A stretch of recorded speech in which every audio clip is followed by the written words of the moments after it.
안녕하십니까. 강남 대성두각학원 그리고 비전20이라고 입시연구소장 손현호라고 합니다. 이번에 컨설팅을 받은 학생들을 위해서 영상을 제작해서 보내드리려고 합니다.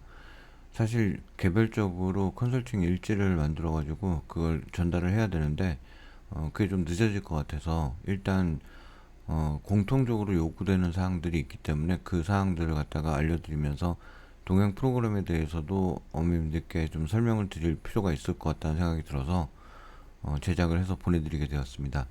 참고 영상이 몇 가지 되기 때문에 이 폴더를 보시면 영상이 몇 개가 연달아 나올 겁니다. 그래서 그 영상들을 보시면서 공부하는데 참고하시면서 도움이 되기를 바랍니다. 이 문자를 먼저 보내드렸던 분들도 계시고 문자를 보내드리지 못했던 분도 계십니다.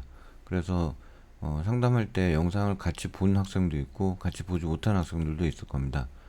그래서 먼저 일단 동행 프로그램에 대해서 동행 프로그램 자체에 대한 설명보다는 이 영상들을 갖다가 설명을 드리고 싶은데, 이 영상은 블로그의 내용에 나와 있으니까 블로그 내용을 링크를 보셔서 영상을 다시 한번 보시기 바라고요.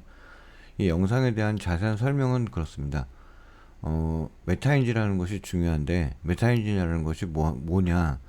결국 자기가 알고 있다고 생각되는 것을 갖다가 얼마나 정확하게 계측할 수 있느냐라는 것이죠. 그래서 예를 들자면 영어 단어를 20개를 외웠다 그랬을 때 어떤 학생은 몇 개 맞출 수 있을 것 같아? 그러고 물어봤을 때 15개를 맞출 수 있다고 생각을 하는데, 실제로 15개를 맞추는 학생도 있고 12개밖에 못 맞추는 학생도 있다는 거죠. 그리고 심지어 10개밖에 못 맞출 거라고 생각했는데 실제로도 10개만 맞추는 경우에 메타인지가 더 정확한 것은 15개를 맞춘다고 하고 12개를 맞추는 것보다 오히려 10개를 맞춘다고 인식을 했는데 실제로 10개를 더 맞추는 그런 경우가 더 정확하다라고 볼 수 있다는 것입니다. 그래서 현재 상태에 대해서 얼마나 정확하게 인식하고 있느냐가 결국 메타인지라고 말씀을 드릴 수 있고, 이것을 바탕으로 공부하는 방법에 대해서 조금 더 설명을 드릴 겁니다. 참고 영상은 말씀드린 대로 링크를 클릭해서 보시면 될 것 같고요. 그리고 이 두 번째 영상 같은 경우에는 이 영상을 제작하신 선생님 같은 경우에 서울대 재료공학과를 나온 공학 박사라고 합니다. 그런데 이제 학생들을 틈나는 대로 수학 공부를 가르치는 그런 선생님인데요.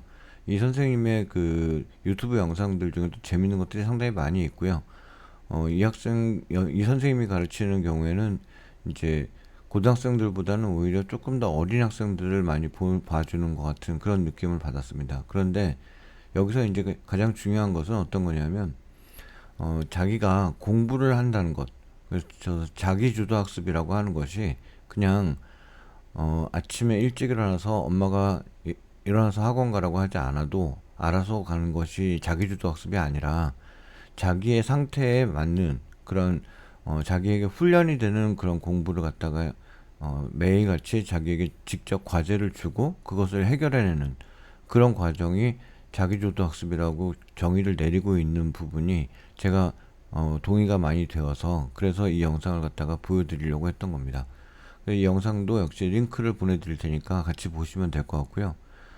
저는 이 자기에게 알맞는 과제를 부과하는 것이 결국 자기주도 학습이라고 설명하고 있는 이 내용에 대해서 100번 동의한다는 말씀입니다.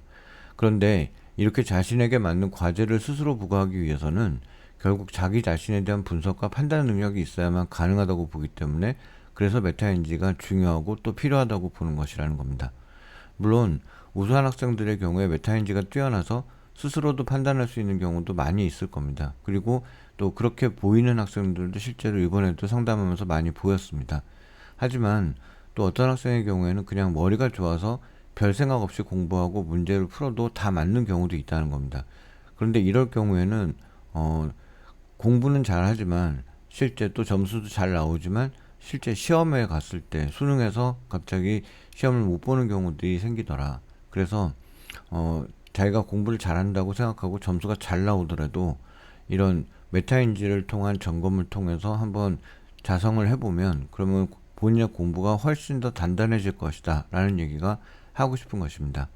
그래서 이런 방법을 적용을 시킨다면 여러 가지로 좋은 효과를 발휘할 수 있는데, 공부가 효율적으로 진행이 되기도 하고요. 또 본인에게 알맞는 공부 방법과 교재와 수업을 선택할 수 있게 된다는 장점이 있다는 겁니다. 그리고 또 제가 상담을 하면서는 최대한 객관적인 시각으로 바라보면서 학생들에게 이야기를 해주는 것이 본인의 장단점과 성격을 파악하는 데 도움이 되기도 한다는 것입니다.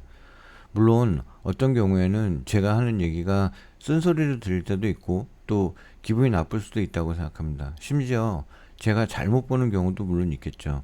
그래서 제가 하는 얘기들을 갖다가 참고를 해서 본인이 판단해서 결정을 하면 되는 것이지 제 얘기가 무조건 맞다 이런 주장을 하고자 하는 것은 아니라는 점도 같이 말씀을 드립니다. 그리고 또 상담하는 과정에서 본의 아니게 신뢰를 범한 경우들도 있을 수 있기 때문에 그런 경우에 대해서는 양해를 바랍니다. 하지만 제 입장에서는 보이는 대로 말씀을 드리는 것이 가장 정확하고 또 올바른 상담이라고 생각을 하기 때문에 그 상담 과정에서 그런 일들이 벌어질 수 있다는 점 양해 바랍니다.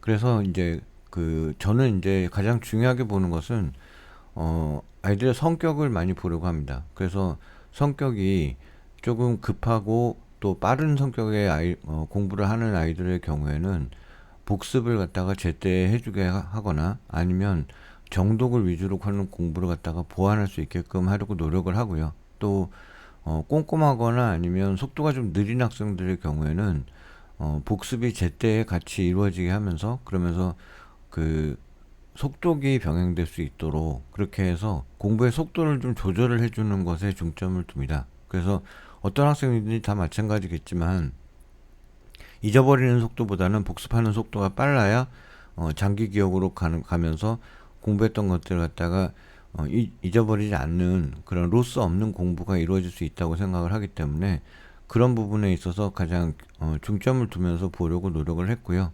그리고 수시와 정시에 대한 유불리도 나름대로 판단하려고 하지만 지금 사실 이제 대치동에 있는 학생들 같은 경우에는 수시보다는 정시가 더 유리한 경우들이 거의 대부분이고요. 또 우리 독재관에서 공부를 하는 학생들의 경우에는 정시를 대비하는 학생들도 상당히 많이 있다고 보기 때문에 거의 대부분이 수시보다는 정시가 더 유리한 경우가 많이 있습니다.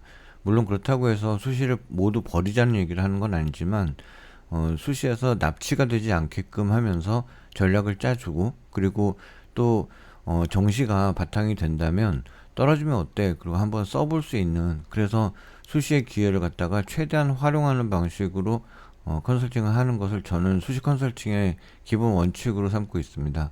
그래서 어떤 어머님들 같은 경우에는 너무 높게 생각을 한다 그렇게 느껴지실 수도 있을 텐데 그거는 또 정시의 성적이 올라간다는 걸 전제로 생각을 해서 그렇게 하는 것이기 때문에 지금 어떤 학교에 대해서 합불이나 아니면 어느 정도 학교를 쓸 수 있느냐에 대해서 말씀을 드리는 것은 사실 굉장히 좀 이른 판단이고 그리고 섣부른 판단일 수 있다는 점도 함께 말씀을 드립니다.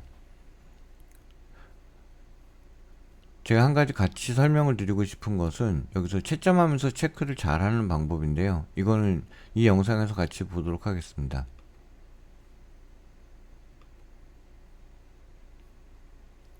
채점하면서 체크를 잘하는 방법이라는 것이 이제 국어 같은 경우에 사실 시험지를 갖다가 한번 풀고 마치는 것이 아니라 제가 아는 어떤 선생님의 경우에는 같은 시험지를 3번씩 풀게 하셨습니다. 그래서 한 주에 월수 금으로 나눠 가지고 월요일날 문제를 갖다 처음 주고 풀게 하고요. 채점을 안 시킵니다. 그리고 수요일쯤에 다시 한번 풀게 하면 그러면 기존에 궁금했거나 아니면 고민이 됐던 사항들을 한 번쯤 더 고민을 하게 되겠죠. 그리고 금요일날 마지막으로 한 번 더 풀게 하면 약간 짜증이 날 수도 있겠지만 기억나는 것들은 아마 정답을 바로바로 체크를 할 것이고 그리고 고민됐던 사항들은 최종적으로 한 번 더 고민을 하게 될 겁니다. 그래서 월요일, 수요일, 금요일에 풀었던 문제지 3개를 한꺼번에 시점을 시키는 거죠.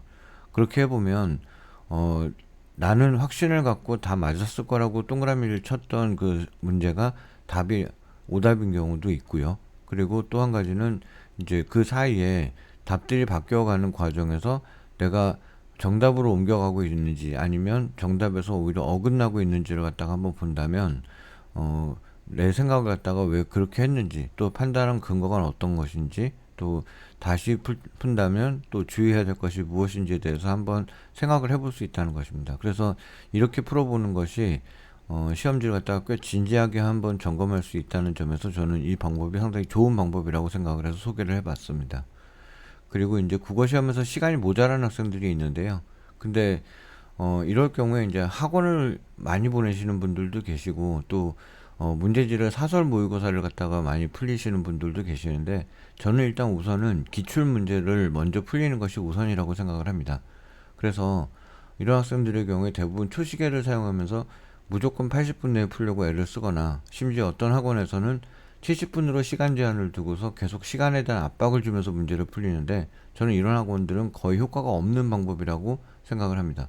오히려 매번 시간 체크는 하되 그냥 계속 풀어보면서 이번에는 90분이 걸렸고 또 이번엔 85분이 걸렸고 또 100분이 걸렸고 그렇게 계속 진행을 하면서 다 맞추는 연습을 하다 보면 나중에는 저절로 시간이 줄어들게 되고 그리고 또 국어 시험지의 경우에는 제시문이 보통 6개 정도가 나옵니다. 그래서 거기서 한 가지 수정을 해가지고 제시문 하나에서 30초만 수정을 해도 6개면 거의 3분이 줄어드는 효과가 생기기 때문에 그래서 그렇게 반복되는 작업들을 하면서 그러면서 한 가지를 고쳤을 때 여러 번 동일한 효과가 발생하도록 만드는 그런 시간 단축 방법이 훨씬 더 효과적이라고 생각을 하는 입장입니다.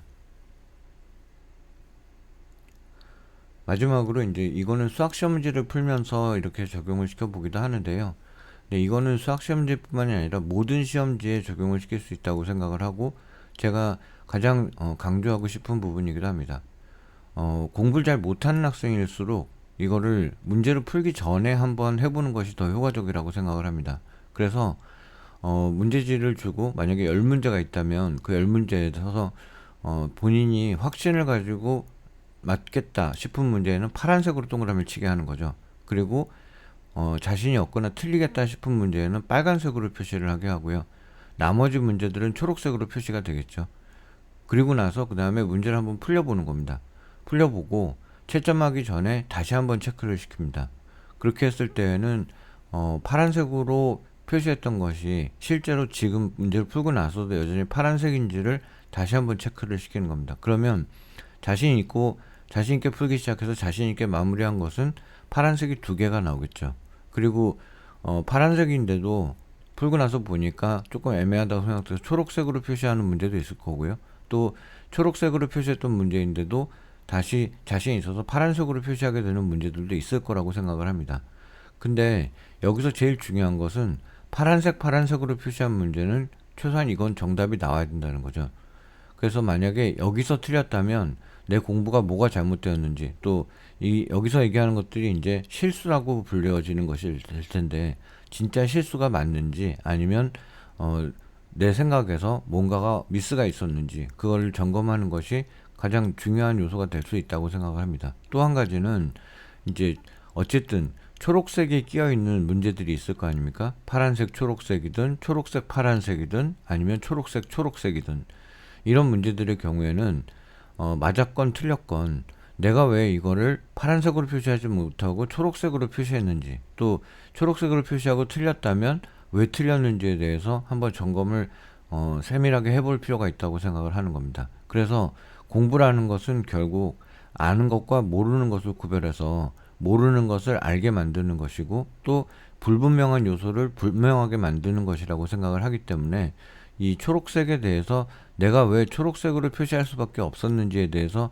진지하게 고민을 해보는 과정이 공부에서 가장 중요한 요소라고 생각을 하는 것입니다. 이번에 이제 학생들에게 공통적으로 요구한 사항들이 한 5가지에서 6가지 정도가 됩니다. 일단 국어에서는 언매를 일단 방학이 끝날 때까지 마무리를 해달라. 마무리를 해달라는 게 무조건 다 맞추라기보다는 문법적인 요소들을 갖다가 충분히 숙지한 상태로 반복 모드로 돌아갈 수 있게 그렇게 해달라는 얘기인 거고요. 그리고 국어 문법의 경우에는 단순히 문법 요소만 외우기보다는 용례까지 같이 외워주면 좋겠다. 그런 얘기들을 학생들에게 많이 했습니다. 그리고 그 다음에 EBS 수능 특강 문학이 나오는데 이제 거기에 있는 작품들에 대한 정리는 그래도 방학이 끝나기 전에는 한번 해달라. 그 얘기도 같이 했습니다. 그리고 비문학에 대해서는 비문학은 사실 어, 비문학 점수가 많이 오르는 경우는요, 원래 어떤 경우냐면 시간이 모자라서 비문학 제시문을 한두 개를 놓치는 학생들이 있었는데 언매나 문학이 정리가 되면서 시간이 단축이 되고 그 결과 비문학의 모든 지문을 다 풀게 되는 경우에 점수가 많이 오르지, 비문학 자체의 실력이 올라가면서 성적이 오르는 경우는 상대적으로는 좀 적다고 생각을 합니다. 그래서 잘 안 되는 비문학을 가지고 신경을 쓰기보다는 언매나 문학을 한 개 정도씩 틀리면서 잘한다고 생각하는 학생들이 있다면 그것을 완전히 다 맞출 수 있게 만들어내는 것이 국어 점수를 안정적으로 만들고 올리는 효과라고 그 방법이 된다고 저는 생각을 합니다. 그리고 이제 수학에서는 기출 문제집을 풀어달라고 얘기를 많이 했는데요. 이제 학원에서 기출 문제들을 갖다 추려서 주시는 학원들도 많이 있기 때문에 학생들 입장에서는 그걸 풀면서 기출 문제를 다 풀었다고 생각하는 경우들이 있는데, 사실 학원에서 주는 교재는 선생님들이 수업 용도로서 본인이 수업을 하기에 편리하게 만들어서 주는 교재인 경우들도 많이 있기 때문에요. 그것만 풀고서 이제 기출 문제를 다 소화했다고 얘기하기가 좀 어렵다는 거죠. 그런데 이제 또 기출 문제를 학원에서 주는 것을 받아서 풀면서 마플 수능 기출 총정리 같은 두꺼운 책을 또 한 권을 풀기가 사실 부담스러울 수도 있습니다. 그런데 만약에 제일 문제가 되는 것은 언제가 문제가 되냐면, 학원에서 주는 기출 문제를 풀어서 본인이 기출 문제를 다 소화했다고 생각을 하는데 나중에 보니까 기출 문제를 다시 봐야 될 경우에 한 5월달, 6월달이 돼서 마플 수능 기출 총정리를 풀려고 하면 그때는 너무 부담이 돼서 그 책을 고르지 못하는 문제가 생길 수가 있습니다.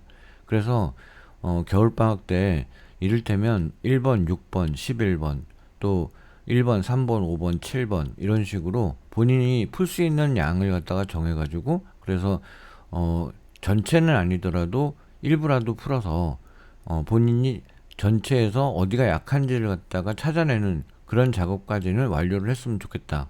그 얘기를 상당히 많이 했습니다. 그리고 이제 수학에서 최고 난도의 문제를 갖다가 지금 연습하는 학생들도 있는데요. 물론 그렇게 연습을 해야 되는 필요가 있는 학생들도 있습니다. 그런데 그것보다는 오히려 지금은 기출 문제를 풀어서 기출 문제들을 갖다가 잘 풀 수 있고, 그리고 11번부터 15번까지가 보완이 많이 돼서, 그래서 킬러 문제는 어차피 6월달 모의고사 이후에 여름방학이 시작되면서부터 강대 모의고사라든가 아니면 시대 서바라든가 이런 것들을 풀면서 거기서 고난도 문제를 해결해 나가는 과정이 다시 반복이 되기 때문에 지금은 너무 고난도 문제에 대해서 신경을 쓰거나 수학 100점을 맞는 것에 너무 목표를 두기보다는 오히려 기본이 되는 부분을 갖다가 잘 해결을 해서 나중에 또 기본으로 돌아와야 되는 문제가 생기지 않게 만드는 것이 훨씬 더 좋은 일이다. 그렇게 말씀을 드릴 수 있다고 저는 학생들에게 얘기를 많이 했습니다. 참고해서 학생들을 그렇게 지도해 주시거나 학생들도 참고해서 공부를 해주면 좋겠고요. 그리고 그 다음에 이제 영어 단어를 다시 외우자 소리를 3월 모의고사 보고 나서 또 하지 않았으면 좋겠다. 그래서 영어 단어를 갖다가 물어볼 때는 통상적으로 단어의 개수가 모자라는지, 또 정확성이 떨어지는지, 그리고 그 다음에 영한을 외우는데 한영은 잘 안 외우는 게 아닌지, 그 다음에 한 단어에 대해서 여러 가지 의미가 있는데 그 여러 가지 의미를 다 외웠는지, 또 여러 가지 의미를 외워놓고서는 매번 한 가지 의미로만 사용을 해가지고 그래서 외우지 못하는 외우는 단어의 의미를 최대한 활용하지 못하는 그런 경우들도 있다는 거죠. 그래서 이런 경우에는 이제 다른 객관식 문제를 풀 때도 마찬가지 문제가 있을 수 있는데, 어떤 문제가 발생을 하냐면 1번, 2번, 3번, 4번, 5번의 선지를 대등한 가능성을 두고 그리고 판단을 해봐야 되는데요.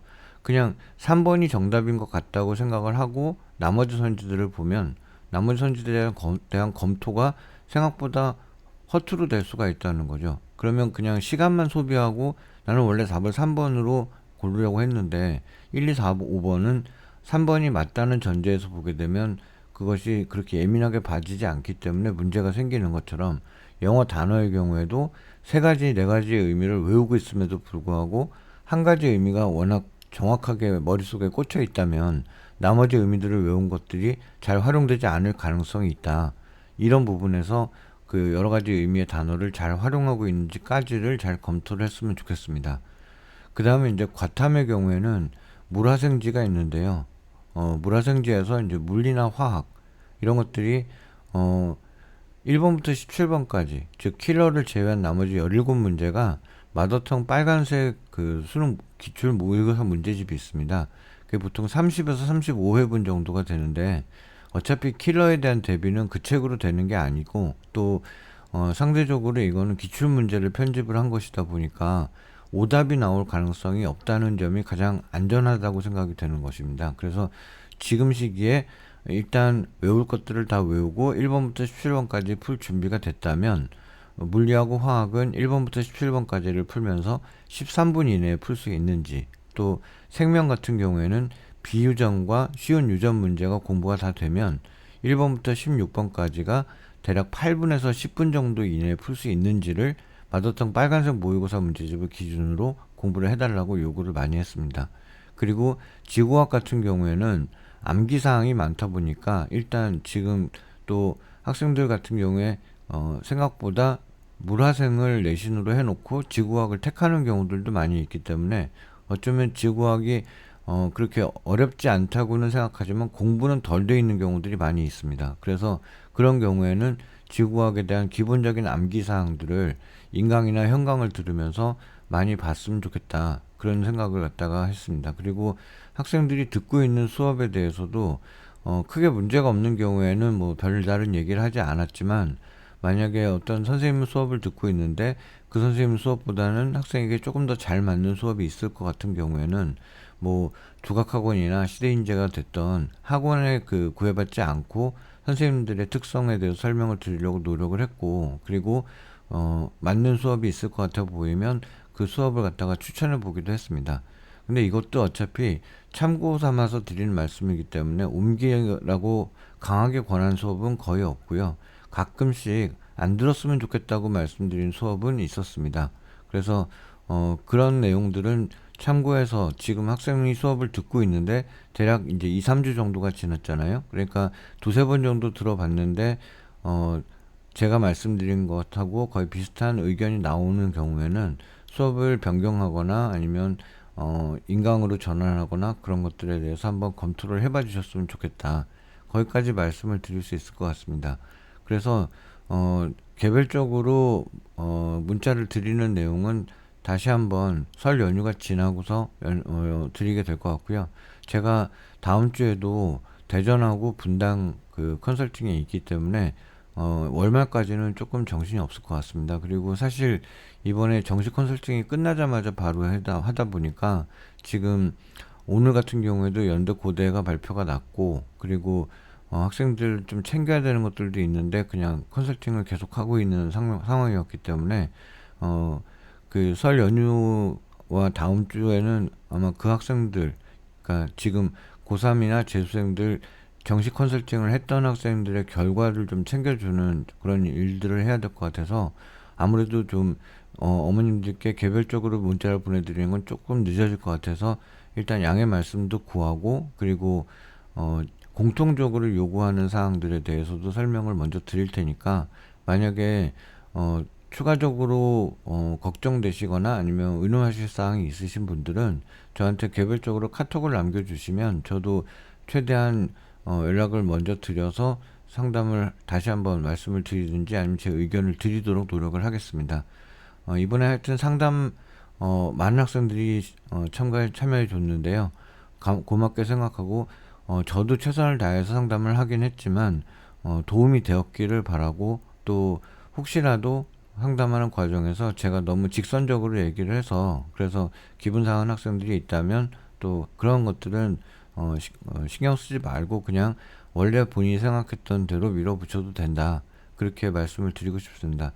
3월달 모의고사가 끝나고 나면 다시 한번 키움관하고 그리고 N관에서 컨설팅을 진행할 거니까요. 그 사이에 겨울방학 동안 공부 열심히 해서 잘 보내고, 그리고 3월 모의고사 보고 다시 잘 만났으면 좋겠습니다. 감사합니다.